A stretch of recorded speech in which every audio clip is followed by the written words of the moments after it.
సభకి నమస్కారం. అందరూ మాట్లాడిన దానికి మన కంప్యూటర్ భాషలో కంట్రోల్ ఏ కంట్రోల్ సి ఏదో అంటారు కదా, అది పెట్టేసుకోండి. Because I think more interaction will enjoy. ప్రదర్శనమే నిదర్శనము. కాబట్టి ఈ ట్రైలర్ ఈ 2 గంటల 15 నిమిషాలు మా సినిమా అయితే 2 నిమిషాల 15 సెకండ్లు మా ట్రైలర్. కాబట్టి కుదించి కరెక్ట్గా ఆ సినిమాలో ఉన్న వీలైనంత వరకు ఎంత ఫన్నో మేము ప్రజెంట్ చేయడానికి ట్రై చేసాము. ఇది ఒక కుటుంబ సమేతంగా చూడదగే క్రైమ్ కామెడీ ఇది. సో సాధారణంగా నేరం అనేది జరిగినప్పుడు కొంచెం భయపడచ్చేమో అని అనుకుంటారు. అలా కాకుండా చాలా అందంగా, అంటే మా ప్రయత్నం ఏంటంటే ఒక నేరాన్ని కూడా ఒక హాస్యరసం జోడించి, అంటే ఒక ఉద్దేశాన్ని కూడా హాస్యరసం జోడించి ఎంత బాగా మనం చేయడానికి మేము ప్రయత్నించాము. అద్భుతమైన నటులతో నటించే అవకాశం ప్రతిసారి మంచి యాక్టర్స్ చేసినప్పుడు ఐ ఎంజాయ్డ్ థరలీ. అండ్ ముఖ్యంగా మంచి తెలుగు మాట్లాడగలిగే వాళ్ళతో.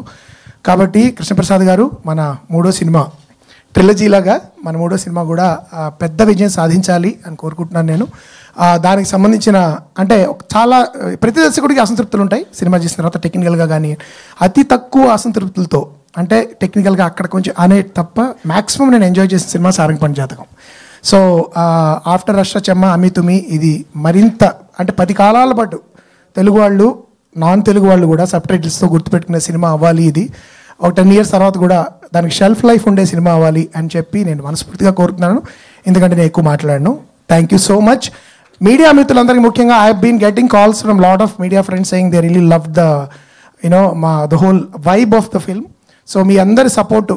అంతకుముందు నా సినిమాలు కేవలం నాకున్న బలం ప్రేక్షకులు, బేసికలీ మీడియాలో నా సినిమాలు నచ్చి భుజాలను ఎత్తుకు మోసిన వాళ్ళు ఉన్నారు అంతకుముందు ఇండిపెండెంట్ సినిమాలకి. అంతకుముందు ఆ తర్వాత లాంటివి మీడియా వాళ్ళ వలన ప్రజల్లోకి వెళ్ళాయి. ఈ సినిమాను కూడా అలా చాలా పాజిటివ్గా ప్రజల మధ్యలోకి తీసుకెళ్తారన్న నమ్మకం ఉంది. ఆ సపోర్ట్కి అందరూ కూడా ప్రతి ఒక్కరికి పేరు పేరున థ్యాంక్ యూ. అండ్ ఈ సినిమా April 25వ తారీఖు మీకు దగ్గరలో ఉన్న థియేటర్లు, దూరంగా ఉన్న థియేటర్లు, మరీ దూరంగా ఉన్న థియేటర్లో కూడా కుటుంబాలు, పరకుటుంబాలు అందరూతో కలిపి పిల్లాపాపలతో వెళ్ళి చూడాలని మనస్ఫూర్తిగా కోరుతున్నాను. April 25th సారంగపాణి జాతకం ఇన్ థియేటర్స్. Thank you. ఎంత మంచి తెలుగు అండి. Thank you.